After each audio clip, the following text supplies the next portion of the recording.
Hello, Hateless Gaming here, bringing you a video on overheating modules and kind of the quick what you need to know and why it's yes, every module is a little different, so not specific, but how overheating works and why you need to understand it.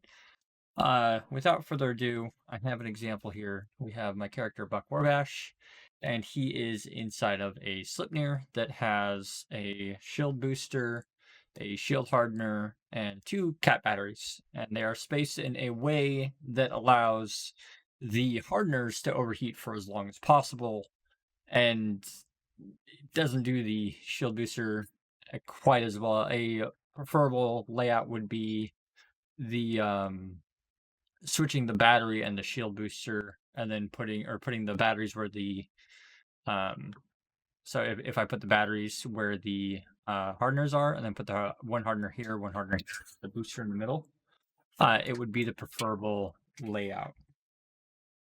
My cat's got a hair tie, she's going nuts. Anyways, I'm going to show you guys kind of how overheating works. So when you hit shift and you click on a module, it will overheat that module. So if we hit shift and we hit select, we get a little kind of highlighted green bar there. And that means that the module is set to run hot. And then if you run it, it will actually run hot. If you run a module hot, it behaves a lot like the normal module. However, depending on the traits of the module, it will cycle faster. It will do more bonus. It'll do slightly different things. If we hit simulate here, we can easily see that running hot would give us more EHP per second. 154 to 200. Afterburners make you go faster. Prop mods make you go faster. Whatever the module does, it does it better when it's hot. When you start overheating things, your rack gets hot. So the mid rack, low rack, and high rack gets hot. And when this gets hot, you start spreading more and more heat damage. So you can see the heat damage is spreading onto my modules, and it's spreading quite rapidly. Believe it or not, the passive modules are taking some of the heat damage. So if I go display passive modules, we have it in a layout. Our layout is this guy, then this guy, I'm not sure which one. And then we have a battery, and then this guy and another battery is how it's laid out. It's probably more like this, because I bet you this is how it's gonna break. But as we run hot, things start to break and they take damage. If you're carrying nanite paste, you can actually repair things using nanite paste. But I'm just gonna kind of go ahead and run these until things start breaking. You'll go ahead and notice that this bar in the middle has gone all the way across. We've kind of broken things. So we broke this module already, and then now our shield booster is broken. And if we continue running this hot, it will eventually break as well. So now let's go ahead and dock up, repair this, and show you guys a better layout, or why we spread things out. So I'm going to go ahead and optimize that layout like I had said earlier. Go ahead and get a repair quote.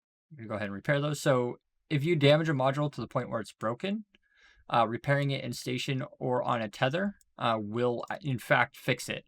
The module is not trash forever. That is one myth that I had or thought when you overheated modules.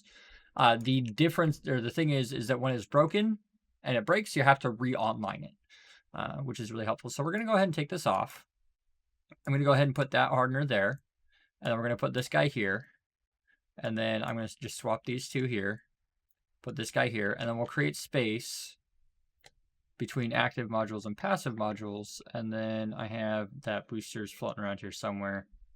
It was a large shield booster. Yeah.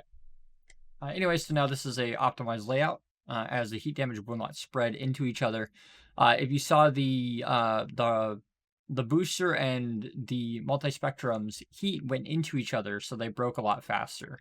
And in this case, the batteries should break first, not the modules themselves, depending on how the heat damage ends up spreading. It is RNG based. As your rack gets hotter, as the mid rack gets hotter, the likelihood of actually doing heat damage will increase.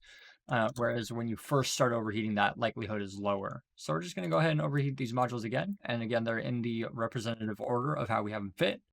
So just go ahead and start running them again and watch the heat damage spread. What you'll notice is this time it should spread fairly evenly rather than the top half burning out first, because we had the top half burn fairly quickly. I predict that our batteries will probably break sooner than anything else, but we'll have to see how that goes. But we should get a significantly longer overload time since we have things spaced properly. Spacing this does give you a little bit more overheat time, meaning that you can fly things or do things a little bit better. But again, now that we have it spread out, everything's going to break all at once. But it's spread out evenly, and it allows us to take more heat damage and then do more of whatever the thing is we're trying to do before we break or die. So as you can notice, or as you see here, the shield booster is lasting significantly longer, as are the hardeners, and then the damage is actually bleeding into the batteries because it bleeds across.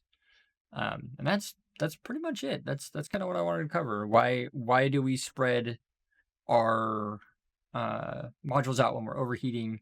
And the general gist of it that I want to go over is active modules being next to each other will spread heat to each other faster than active modules spread away from each other, but the heat does bleed into your passive modules, which is something that you want to take care of and take note of. So if you are going to overheat a lot, it's a good idea to display passive modules.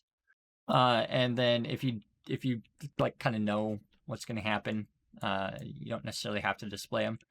But I find this bit of information incredibly useful. So when designing fits, I'll put a fit together and import a fit, and then I'll undo a module, and then I'll put in all the modules in a spaced out way so that when I overheat, the overheat lasts longer. It's just something that'll give you that little 10% might win you a fight, might save your ship one day.